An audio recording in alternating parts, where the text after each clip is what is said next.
This episode of Real Ale Craft Beer was brought to you by beersofeurope.co.uk, Britain's largest beer shop. It's beer o'clock on Real Ale Craft Beer. Today we've got a beer from Brewing Company in America, and it's a bottle of their Night Train Porter.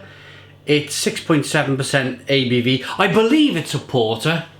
I like this. It says, join the fight against boring beer at osobrewing.com. They're from Plover, WI. So, am I, being from the UK, I'm gonna make a mad guess at this. Is that Wisconsin? WI? Let us know in the comments box. Yeah, discover the art of freestyle brewing. So, let's get this beer out. There's a look at the bottle cap. Into a glass. And see what we get. Nice bit of smoke on the opening. Look at that. Beer in the glass then. Yeah, it looks like a porter. Oh, did I give the ABV? Let's have a look. Okay, let's talk about the beer first. It's got a 2 to 3 finger tan coloured head. It's a jet black beer in the glass. It might be a little bit of light bleeding through at the bottom there. It's got nice levels of carbonation. It is a bottle conditioned beer. You can see the sediment floating around in the glass there. It is 6.7% ABV, if I didn't mention that earlier. Okay, let's get the aroma on this quite clear bottle conditioned porter. Yeah, most definitely a porter. Lovely roasted malt coming through. Vanilla, chocolate, coffee, caramel flavours.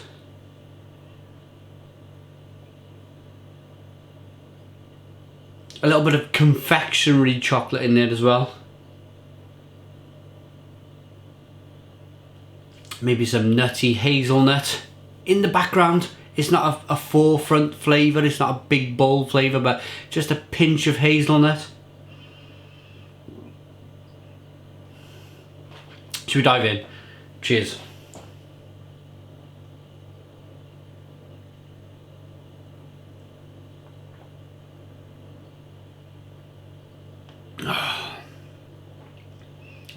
Oh,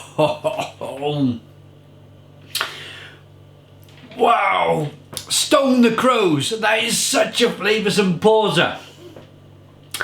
My goodness me, where do I start? It's plum, big ripe plum.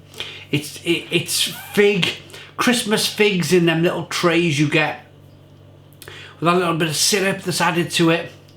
You know when the figs slightly leak out into that little cardboard box and they're kind of gooey and sticky.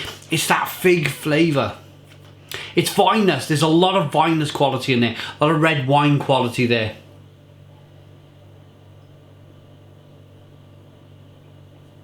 But that carbonation really does push the beer around inside of the mouth. Them flavours just release onto the palate.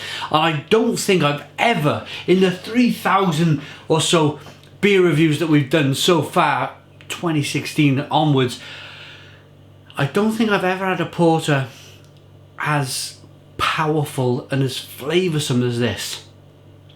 There's so much of that ripe fruit flavour that I just mentioned. The plum, the fig, the vinous quality, that red wine quality. It really is, they're forefront flavours. They really are. As soon as you taste that beer, it's bang. And there's a certain sharpness to the beer as well. There's a certain, just a hint of sourness to the beer. And that is wonderful, wonderful for a porter. The sourness is not a forefront flavour, it's just a hint. It's a hint of sourness in the back end. There's some vanilla qualities coming through.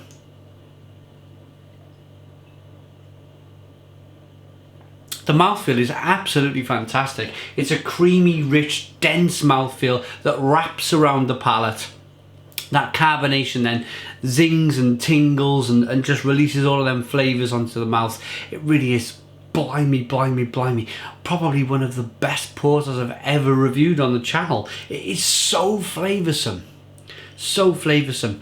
A lot of porters, and I mean this in the very best of regards to every other brewery that have brewed a porter, I'd say 80% of porters rely on that backbone flavour of that chocolate, that bitter chocolate, that slightly sweet caramel, and that kind of coffee flavour that comes through, or from the roasted malt.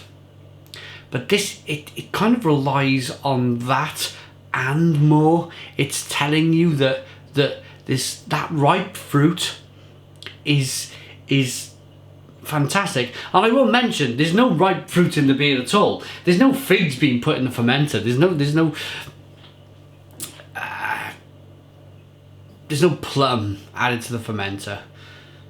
Or of course, there's no red wine added to the fermenter either. It's just flavours that develop in the fermentation process of this beer, and wow, they've come up with a fantastic recipe for this porter. This is my first beer from Oso Brewing Company, and I very much hope it's not my last. Well, I know it's not my last because I have their 90 IBU double IPA in the background to review soon. But yeah, absolutely fantastic. Great stuff. I'm going to rate this now. Night Train Porter.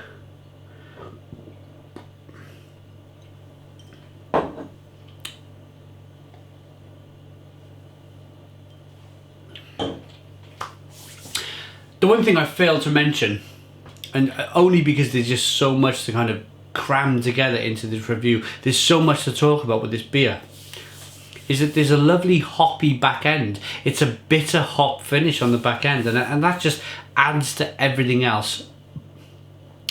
Without doubt, after 3,000 beers and well over a few hundred porters, I'm going to say this is probably the best porter I have ever reviewed on the channel. This gets a full-on 10 out of 10. It's a 10 out of 10 from Redo Craft Beer. Put your comments in the comments box. Please subscribe to our daily beer reviews, and cheers.